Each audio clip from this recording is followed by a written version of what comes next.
everyone. Thank you so much for coming to our presentation today. My name is Allison Morris. And my name is Riley Ross. We are both high schoolers from the Bishop School, and we are co-founders of the Global HPV Vaccination Initiative.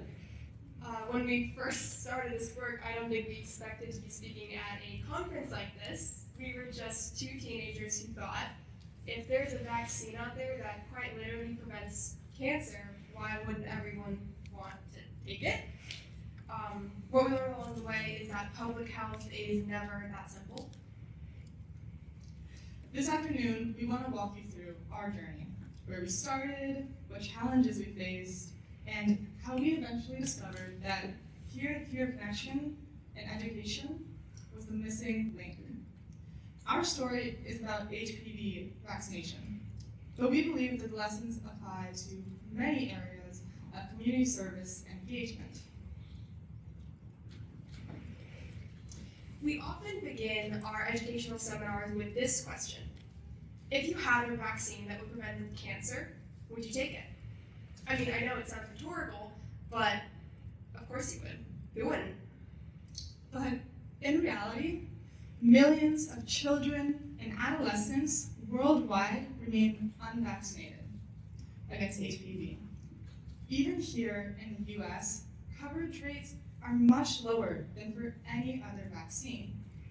And that disconnect between the logic of prevention and the lived reality of hesitation is what we've been working to understand. Well, we found that, at least in the US, the main barrier isn't medical or an issue of access. The science is strong. Vaccines are available to most. It's about communication, trust, and who is able to deliver the message. So let's ground this conversation in the public health reality we're working with. HPV, or human papillomavirus, is the most common sexually transmitted infection in the world. When we say most common, that's not just a phrase. Nearly 80% of people will be exposed to the virus at some point in their life, whether or not they're aware of it. For many, the virus will clear on its own without any symptoms. That actually contributes to the challenge. Because people don't feel sick, they underestimate the risk. What makes HPV different from most other infections is not just its prevalence, but its direct link to cancer. It is responsible for over 99% of cervical cancers, which makes it one of the strongest known cause and effect relationships in oncology. More than 70% of throat, tonsil, and tongue cancers are also linked to HPV. Those cancers used to be rare, but in the last decade, HPV-related cancers have surpassed cervical cancer in incidence in the US, particularly among young men. And that's important to say out loud, because HPV is often treated as a women's health issue, but it really isn't. Yes, cervical cancer is the most well-known consequence, but HPV affects all genders, and so does the vaccine.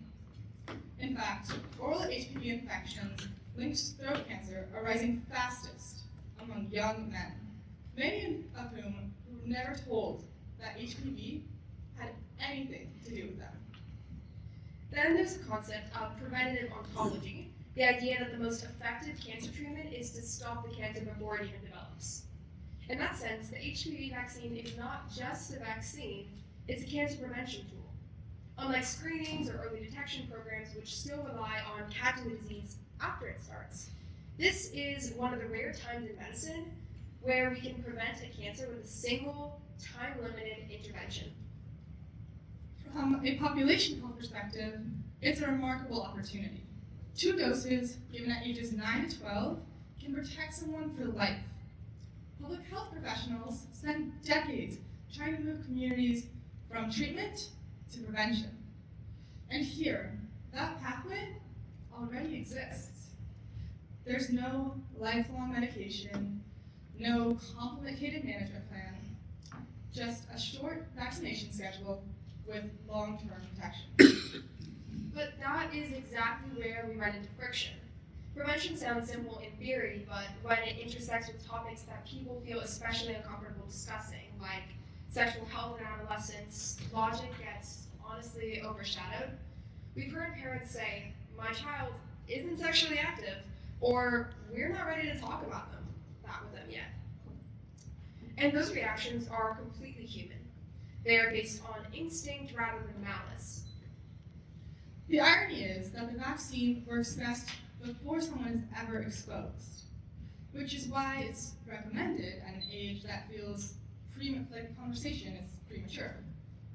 So there's this emotional mismatch between medicine saying early is protection and culture saying early feels inappropriate.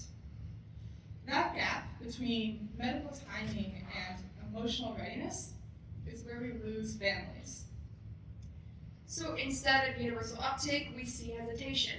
And in this particular case, hesitation is not harmless. Unlike a delayed vaccine for the flu or a booster shot you can catch up on later, missing the HPV vaccine before exposure means losing the full preventative benefit. That hesitation translates directly into infections for future cancers that could have been prevented. And that's why we believe that this isn't just a conversation about health literacy. It's a conversation about timing, messaging, and who people are willing to hear it from.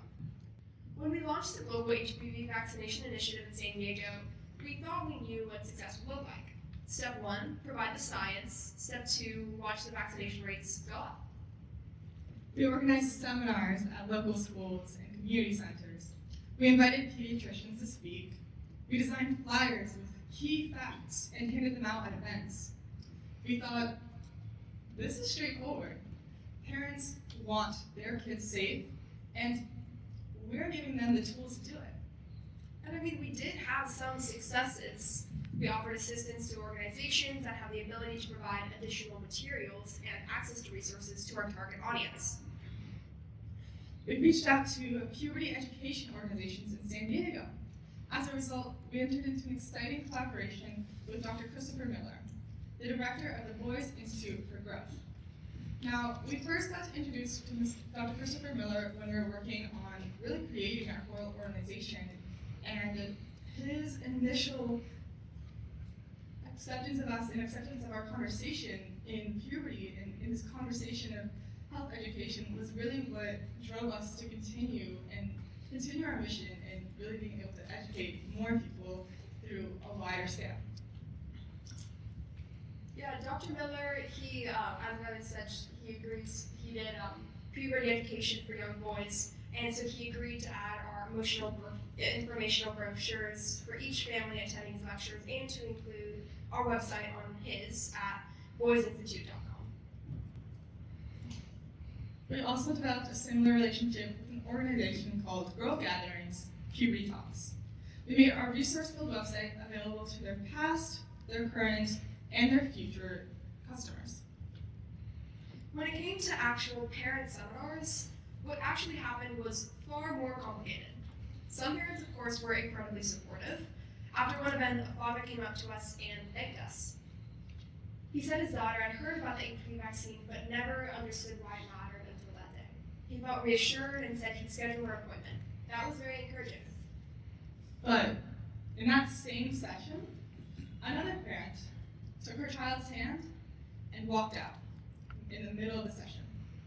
They didn't even make eye contact. Later, my mother whispered to her neighbor, "They're too young to be talking about this."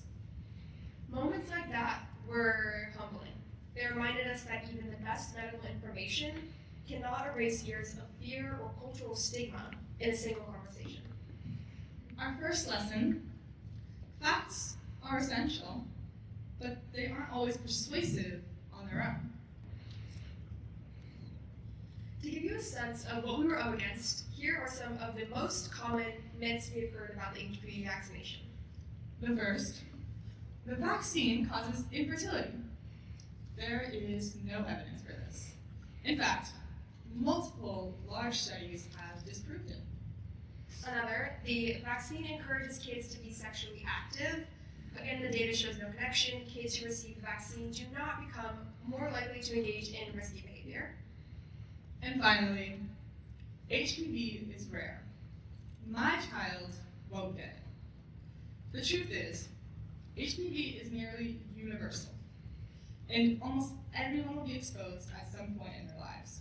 And a vaccine is what protects against the strains that cause cancer. These myths spread very quickly, especially today on social media. A single alarming post could undo the trust we have been working to build. We learned that the most credible messenger is a doctor or a medical professional, but their message can be amplified. That realization didn't come until later. At this point, I reconnected with Dr. Fogelbach, a physician I met while working on the U.S.-Mexico border in Tijuana. My family is from Ukraine, and so he had helped with all of the medical care for my grandpa, for my family, for my best friends who had just migrated after the war. And so that connection is actually what spurred us and moved us just from purely San Diego to working in Mexico to working in El Salvador, pretty much just spread to become the global HPV vaccination initiative rather than just the HPV vaccination initiative. So he runs clinics where he trains nurses and medical professionals in Tijuana and in El Salvador. And he pretty much just provides healthcare access in communities where that access is uncertain. So we explained what we were trying to do here in San Diego to Dr. Fogelbach, and he invited us to bring our program across the border. First, our program reached clinics and migrant shelters in Tijuana. It was really eye-opening to see how families responded in those settings. Then came the bigger invitation. El Salvador had already received HPV vaccinations from the World Bank, but rollout was very slow for these vaccines. The doses were there, but they weren't actually reaching the kids.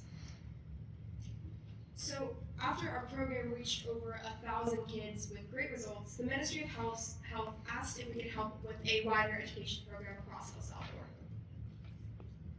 We translated our materials into Spanish, we trained volunteers over Zoom, and then, with some nervousness, we boarded a plane. When we arrived in El Salvador, we found ourselves in a schoolyard surrounded by hundreds of kids in uniforms. They were curious about who we are and why we had come and why our Spanish was so bad. They listened to the doctor's speech, but when we began speaking together with a local teenager, one of the volunteers that we had trained, something shifted. The kids stopped fidgeting and whispering and looking at us weird. The younger students leaned in. They weren't defensive or hesitant, then they actually listened. That was our turning point. We realized that the messenger mattered just as much as the message. Peer-to-peer education wasn't just an idea, it was the missing piece. When we came back to San Diego, we redesigned our approach and created a program that trained students to be ambassadors. Here's how it works. Students receive pediatrician-approved training on HPV, cancer prevention, and communication strategies. They're given materials, slides, fact sheets, and even a podcast we recorded with Dr. Fogelbach. And then they bring those resources back to their own classrooms, to their own communities. There's also a practical benefit for these kids. Many schools require that a student completes 30 to 40 service hours in their high school career, and our program allows students to earn those hours by leading educational sessions. That alignment made it easier for schools to say yes and to incorporate our program. So the program became self-sustaining. Students weren't just learning, they were teaching. And in the process, they were transforming the culture of how health education and information spreads. So, what have we seen? As of now, we have about 40 ambassadors in our program. Globally, thousands of students have attended in-person seminars. Hundreds of children have already been vaccinated as a direct result of our program. A podcast we recorded with Dr. Fogelbach about HPV prevention has already reached over 8,000 viewers. Students also reported feeling more empowered to make decisions about their own body. And when one teenager feels confident, it often influences that whole group. Looking back, we have learned several key lessons. First, Training is absolutely critical. Ambassadors need to feel confident in what they're presenting before they present, and it'll go a lot smoother. Inclusivity matters. HPV, while cervical cancer is definitely a large issue, it's not just a girl's issue. It affects everyone, and our messaging has to reflect that for effective vaccine rollout.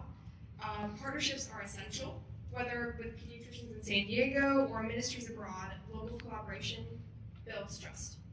We found that partnerships with foundations that already organize community events and community outreach can be the most effective partners because they allow for ambassadors to present and reach wider audiences. Most importantly, we learned that when teenagers lead, peers listen differently. It becomes a conversation rather than just another lecture. That principle of peer influence has broader implications than just with HPV. It can be used in areas like community building, community service, and I think so much more. To make this sustainable, we developed a digital toolkit. It comes with training guides, slide decks, and a podcast resource, all designed to help students lead sessions. We're inviting schools and organizations to join the Global HPV Vaccination Initiative. By connecting, we not only support HPV vaccination, but also you can test the peer-to-peer model in other areas. Because at its core, this is about empowering young people to be leaders in public health. When they take ownership, the impact multiplies. We have been extremely fortunate to have the most amazing advisory board. Though student-led, our initiative is strengthened by the wisdom and insights of these dedicated mentors. Our advisory is comprised of an esteemed group of medical professionals, professors, and global health champions whose expertise and passion fuel our mission to combat HPV and prevent cancer worldwide. Their deep knowledge in fields such as epidemiology, virology, immunology, public health policy, and community outreach enhances our ability to make meaningful impact, particularly in underserved communities. We started with just flyers in San Diego, and we ended up in a schoolyard in El Salvador. And along the way, we discovered that prevention starts with an honest conversation, and that conversation can be very effective when it comes from peers. If there's one takeaway we'd like to leave you with, it's this. Young people aren't just the audience for health education. They can be the educators, the leaders, and the reason that prevention succeeds. Thank you so much for your time for coming to our presentation, and now I guess we just like to open it to any questions anyone has. Continue to be passionate about it, but how did you get started? And maybe I missed this from the beginning, but wanting to do this, was it a school assignment, a special project, or what made you guys go in this direction to begin with? Well, we started, I'm primarily interested in STEM, and so I had a research project that I pursued. It's a bioinformatics project where I developed an AI tool, and I found genes that explain the correlation between HPV and cervical cancer, and I published a paper about that. And from that project, from studying cervical and endocervical cancers, I just became really passionate about this idea. Like, yes, I'm doing so much of this work for a treatment for cervical cancer, but we don't need to have this in the first place. If everyone was vaccinated against HPV, we wouldn't have 99.8% of the cases. So that's how we started out. Yeah, and then in 10th grade, we started this organization at the school. We started with a social innovation competition that really was able to kind of guide us in how we were to kind of interact with different people. So with some of the puberty organizations we talked about, we were guided by our counselors in the social innovation competition, and they were like, this is how you're going to reach out to them. And so we were able to really, at an early stage in our development of our organization, our initiative, we were able to reach out to these big partnerships and so on that were able to allow us to continue our journey. You guys gonna major in college? I'm going to major in biochemistry. I want to major in urban development and planning. Cool. She's definitely our head of community management and on more science side. So yeah, we work well together. Nice. You Thank you so much. Talk to people that have different opinions from you, and you said, you know, that especially on the caregiver side, there's some misconceptions. So what kind of issues do they run into? How do they solve it? Maybe you have some stories from them you can share that can kind of illustrate a bit more how they work. Yeah, I mean, obviously we're trying to get this message out, and it's going to be a little bit controversial. One of the biggest things that we've had is just the biggest aspect is having those medical professionals and doctors who have approved a lot of our presentations and so on, and approved all of our training really helps to ease some of those conversations so that when they're going in, it's not, this is a high schooler who's done all this information and they're going to tell you everything about it. It's a pediatrician and this is a medical professional, but we're here because they couldn't be here, or because we want to amplify this message even further. And so all of our materials are really approved so that caregivers and guardians can feel a lot more at ease with the information we're giving. And our biggest audience that we've seen have the biggest shift in opinion is in the rural communities in El Salvador, because a lot of these communities are highly religious, specifically evangelical, and generally against vaccination, and haven't honestly heard the other side of the argument. So when we talk to them about it, it's kind of like, oh, wow, I've absolutely never heard this side of the story before. Where can I get my vaccination? Do you think middle school is old enough, mature enough to do some peer-to-peer education? And have you seen it? I'm thinking of all the other ways, other items that we could use, like we have mental health that kids don't want to talk about, sexual health, smoking, vaping, alcohol. Like, can you see your toolkit being able to do that other topics as well? Also, I couldn't get to your toolkit because I don't have a Canva something or other, so. Okay, yeah, we can totally send that to you after the presentation if you need. And I mean, middle school is the perfect age group for the HPV vaccination. The recommended age is from 9 to 12. So I absolutely think that it is vital to share this program with middle schoolers, and I think that is definitely the age group that we need to hit. And I think the way we're doing that primarily is through these puberty education groups. That is, middle school is the time that kids usually go to those. Speaking to maturity, I think that I can't say, I'm not entirely sure, but you know, we need to make sure that this is a known issue and a talked about issue. So it's definitely important that we can share that. And I like your idea a lot about the mental health and other ideas too. Yeah, no, I agree. I think that our peer-to-peer strategy is really a way that we can apply to multiple different things, whether we're educating people about mental health and being able to share that with other peers. And I think involvement in the middle school is really important. I feel like in this day and age, we're seeing much more mature topics come down towards those middle school and towards those different groups. And if they aren't equipped with the ability or the training to be able to discuss those and be able to understand them, then rather than being supportive, they're going to just feel lost in this world. Yeah, How is that kind of structured? Like, do you have continuous meetings with the ambassadors? Do they like report back if they're to do a training and you guys aren't present? we have a sort of course developed on our website, and we also have community sponsored with these different locations, pediatricians who will train our ambassadors. And we have different stages of ambassadorship, so you can get, it's like different levels of gold stars pretty much. Like if you start the club in your school, if you go do your first informational session, if you lead one in your own school, and we have different levels of that that help guide them through the program, because I understand it is hard to lead yourself, but we have a pretty set structure for that, and so yeah. And throughout like that process, I guess, are they like reporting back to you on like number of people trained or like that sort of thing? Yeah. And the comment in response to the first question, I mean, kids turn 9 in 3rd grade, so elementary school is really where I would love to see this go, because this sounds really wonderful. What kind of kids join the ambassador program? What kind of incentives are there? What makes kids stick with it? How do you get somebody motivated to get started down the path?